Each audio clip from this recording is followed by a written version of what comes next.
It's Tom Fury's Early News. I've got to be quick because I've got some things going on, but I still wanted to make a very quick video for you today. It's a bit different. Actually, first of all, I just want to address when we talk about the starmer regime, do we really totally understand what that means? Because I think a lot of us tend to think the government, maybe a few people they pay to do their dirty work, but the starmer regime. And I'm sorry to compare it to people like Stalin and that, because at the moment it's a false comparison, but only by scale and by extremities. Yeah. At the end of the day, it's the direction we're kind of headed, and I think anybody could see that. Even if we don't get to the exact same state, it's a similar road. And the problem with that is and I'm not going to make any Matrix references, but everybody is still plugged in. I just made a Matrix reference.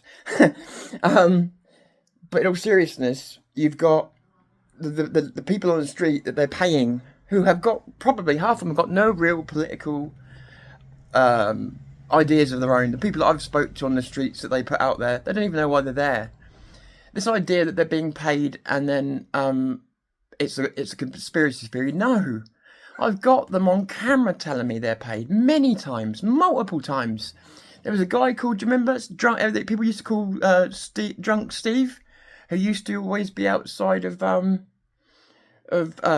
near Parliament. He didn't want Brexit. He didn't want Brexit. That guy. And I wound him up one day. I say wound him up. I was trying to speak to him, but he made it so awkward to speak to him. It ended up being, okay, you want to be like this, fine. And we ended up getting him to admit that he was being paid. That's why people were like, oh, he's got some cojones standing there every single day. Well, you would if you're being paid, wouldn't you? And the thing you've got now is that not only have you got people being paid, but you've seen the way the world is. I made a video about Candace Owens, only repeating her own words, and we'll come back to that fucking video, believe me. But you see the nutcases that come on and defend her. And they say I'm all stupid and wrong and everything else. They've got nothing to defend her with. This is the maniac mentality we've got now. This is why I've been warning you about narratives, about privatisation, about all going in the same direction at once. People want unity, and I get that.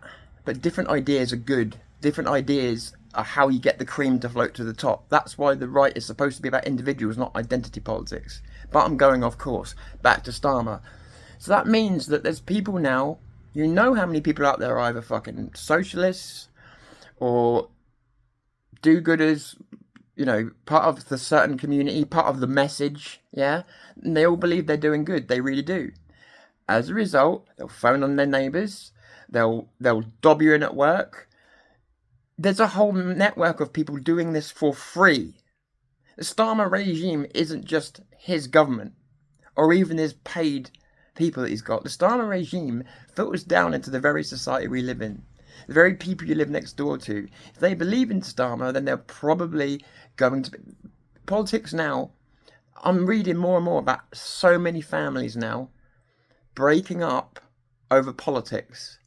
Go back 15 years. When would a family ever break up over politics? They just wouldn't. Now they're all breaking over politics. So what I'm saying is people are extreme political. We've gone so polarised now that there is no middle ground. Not really. So if someone's on Starmer's side, they're probably going to be a fanatic. So you have got a lot of fanatics around this country now willing to dob you in, willing to call you certain things to other people. You're going to be hated, marked by a lot of people in the country. But like I say, for free. By regular people. I say regular people, but they are regular people who've got this ideology in their head. So understand the Starmer regime isn't just something up there. It's everywhere. It's everywhere because we've gone that polarised now. You're either a fanatic for him or you're a fanatic against him. People won't like me saying that, but it's the fact. Because he's driven the people who can see what he's doing against him so hard, and the people that are for him. Do you see what I'm saying? So you need to be really careful out there. Don't assume you're safe. But at the same time, if you want to fight, just fight. But understand that anybody could be your enemy until you know who they truly are. You do. I mean, when I got into this movement, it was nowhere near as charged as it is now, obviously. But I'll tell you what, even back then, I was only in it for a year. I was put on the Antifa's list within, I don't know, By the time I got down to pet level with Nobby and Active Patriot, we were on another list. We were in the papers, not in a good way.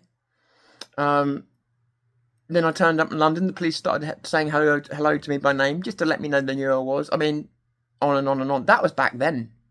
Now, so you need to understand the world around you, and if you're going to fight, understand you've got to fight smart, or you've got to be like a bulldozer, one or the other. But if you're going to be like a bulldozer, you've got to understand there's either going to be consequences, or you've got to be smart enough to avoid those consequences, because there's nothing fair about this game we're playing. The problem is with us, we're trying to do straight boxing against somebody who's prepared to kick you, lunge you, hit you in the bollocks. Do you see what I'm saying? We're trying to play by the rules of chivalry, if you like, and they are playing by the rules of we'll get you any way we can. That usually only goes one way, that type of fight. That usually only goes one way. Very, very rarely will it go another way. So as much as I'm saying we shouldn't use the tools of our enemy, at the same time, we do need to be aware that if you fight too clean, you're going to get beat up and knocked out. It's the only way I can metaphor it, you know? And just quickly, before I end this video, I just want to say something. I haven't seen any dramas or anything going on. This is just something I've been wanting to say for ages. It just sounded a bit pussified, but then I realised it's not pussified to say the truth. People look at people like Danny Roscoe. Me and Danny disagree on a lot of things, by the way. We also agree on some things. But moreover than that, beyond the politics, he's my friend. And I've also seen him in real life many times. I know what he's about. Regardless of what anybody thinks of him on the internet, I don't give a shit. I know what he's about. Same with Vin. And you saw Vin come down to me, help me in Southampton. You see what kind of guy he is. I just want to say for those people that think those people are dividers and they're terrible people, and all that, because I do see the comments every now and again, you know, what terrible people they are for speaking the truth. I just want to say something. Whatever they say online or anything else, let me tell you something about their fucking character, yeah? Danny Roscoe, I would have been gone from this movement, and not by choice, by other means, including, I won't even go into it, by other very dark means. Danny Roscoe held me by the hand and kept me up and kept me, I don't want to get emotional, so just kept me here, yeah? Kept me going. Vin, I don't know how, but he saw what was going on with me, and he came along and he pulled me up into the podcast world again. Like, for nothing. For no charge, for no self-aggrandizing reason. They just did it because they saw me in trouble and didn't want me to sink and wanted me to be part of all this. These are good people. They wanted nothing in return. Nothing in return. Unlike most people I've met. They just did it because they thought it was the right thing to do. These are good people. Certain other people that get idolised that I've contacted, I used to be friends with. I've contacted them with very, very serious news. Because they were big platforms, they could get that news out. But because the source, they won't put it out. At least not when I ask. Maybe they'll do it a week later, just, you know. Someone like Vin, Danny Roscoe, if it was something serious and they agree with it, they're gonna say it because they've got no ego to worry about. So I just want to let you know, for anybody that thinks any of them are dividers or anything else, they're not. They're people who love their country, and we've all got different ways thinking of how to fix it. Danny goes his political route and the way that he's doing things. Vin is like me. He's on the street doing it at his level. These are good people fighting for what they believe in. Right or wrong, good or bad, there's no evil to be found here. There's no bad intentions to be found here. I talked to Danny, I talked to Vin. Nobody's trying to screw anybody. They are worried about our country, just like I am, just like many of you are. And we realise that time's running out. We don't have the time to tiptoe around anymore. So if we seem like bulldozers at times, guess what? You need us to be. You need us to be, because nobody's taking this fucking seriously. You may think they are, because the acting's good, and the fake outrage. We're not moving forward. When have we ever moved forward? When have we ever taken ground? Go into a demo and saying, we've captured these streets. No, you're not. You're standing in the streets and you're going back home. We've captured nothing. So we really do need to understand that people are becoming more extreme because the time, everybody can see the clock running out. So everybody's going to try that harder. to reach the goal they're trying to reach. Same as me. We're all more uptight than perhaps we would have been back then. We see what's happening. We see the apathy. You know, you guys see it as well. You've told me many times the biggest problem we've got is apathy. No one cares enough. I agree. And yet, the train's still coming for us. The train's still coming for us. So we kind of understand how urgent this is getting. So do many of you. There's so many people out there just still don't get it. And they think that all you should do is follow the leader, even if the leader's running you off a cliff. It's fanaticism. I'm sorry, it's fanaticism. We have it on the right just like they have it on the left. Fanaticism blinds you. There's nothing wrong with leaders as long as you keep them straight, as long as you pressure them to do the things they're supposed to do.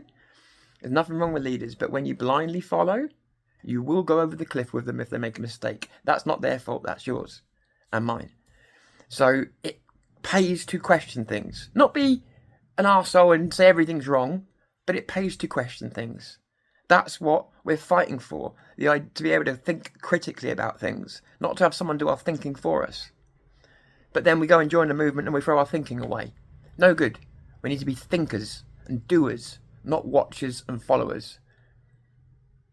Does that make sense? I'm not having a go. I'm just like, there's a sense of urgency. Anyway, I hope I'm making sense to someone. I'm Tom Fury. This is Zero News. I'm calling it day for now.